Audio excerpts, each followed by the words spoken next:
Pour l'exercice d'après, je vais vous faire un petit exemple. Donc ici, nous avons plusieurs dessins. Nous avons un pull, d'ailleurs c'est écrit, des pulls, une écharpe, des écharpes. Donc à chaque fois, on a un pull ou des pulls, on en a un ou plusieurs.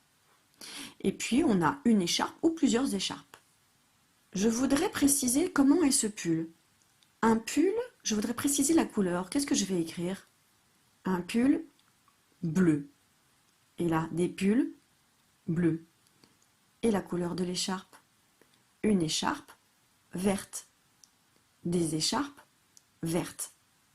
Très bien. Alors moi, j'ai mis ces petits mots ici. Je vais essayer de les déplacer. Vous allez m'aider en pointant sur l'écran. Ces petits mots qui sont là, ils donnent une indication sur des objets.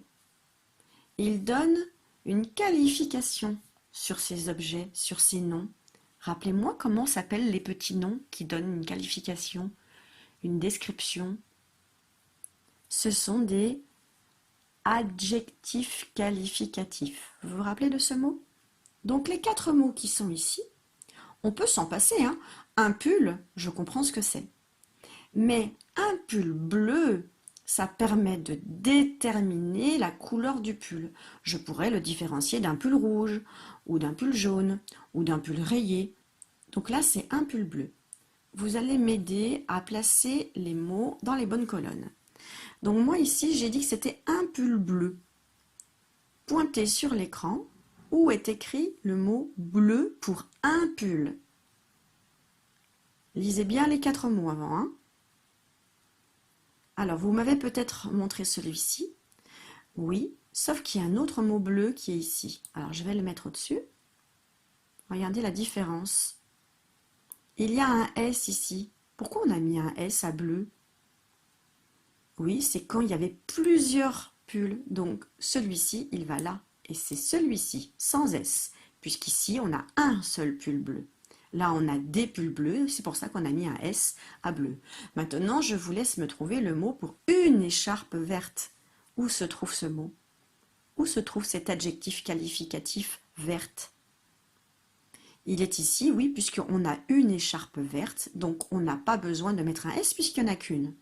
Là, par contre, il y a des écharpes vertes, donc on met un S.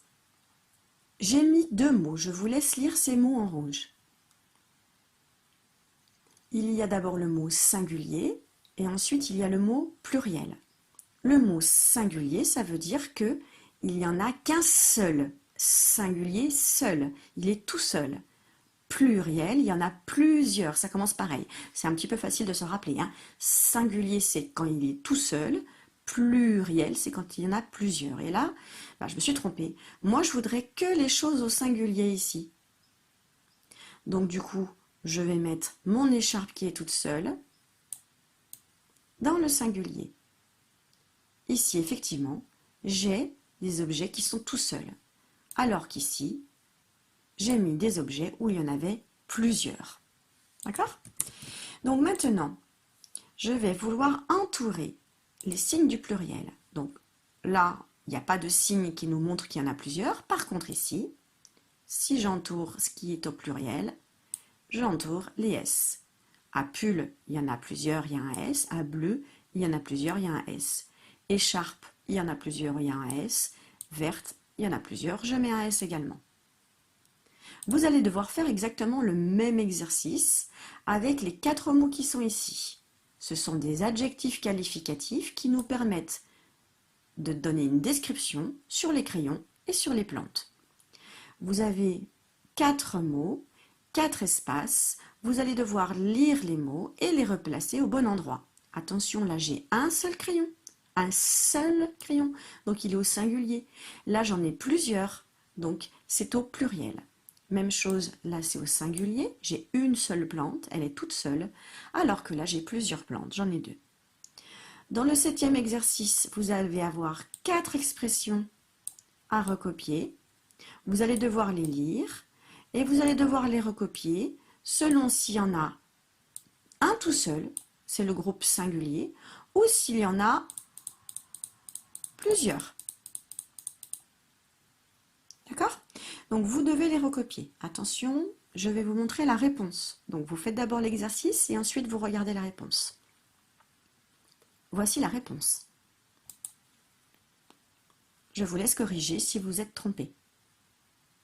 Enfin, dans le dernier exercice, l'exercice 8, vous allez devoir écrire ce que l'on voit. Alors, je vous le dis tout de suite, les lignes sont toutes petites et donc il n'y aura pas assez de place. Donc je vous conseille de réécrire la suite en dessous. Vous allez voir, je vais vous montrer la correction. Donc ici, on a quoi? On a des plumes. Mais moi, j'aimerais que vous me décriviez comment sont ces plumes. Elles sont de quelle couleur? Elles sont blanches. Donc on va devoir écrire des plumes blanches. Sauf que comme il y en a plusieurs, qu'est-ce qu'on va mettre à la fin de plume? On va mettre un S. Et qu'est-ce qu'on va mettre à la fin de blanche? On va mettre un S. Effectivement. Ici, on a des quoi? Des pantalons rouges. Donc, on va devoir mettre un S à la fin de pantalon et un S à la fin de rouge. Et enfin, on a des étoiles qui filent comme ça dans le ciel. Cela s'appelle des étoiles filantes. Donc, on va écrire des étoiles filantes et on mettra un S à la fin d'étoile, un S à la fin de filante.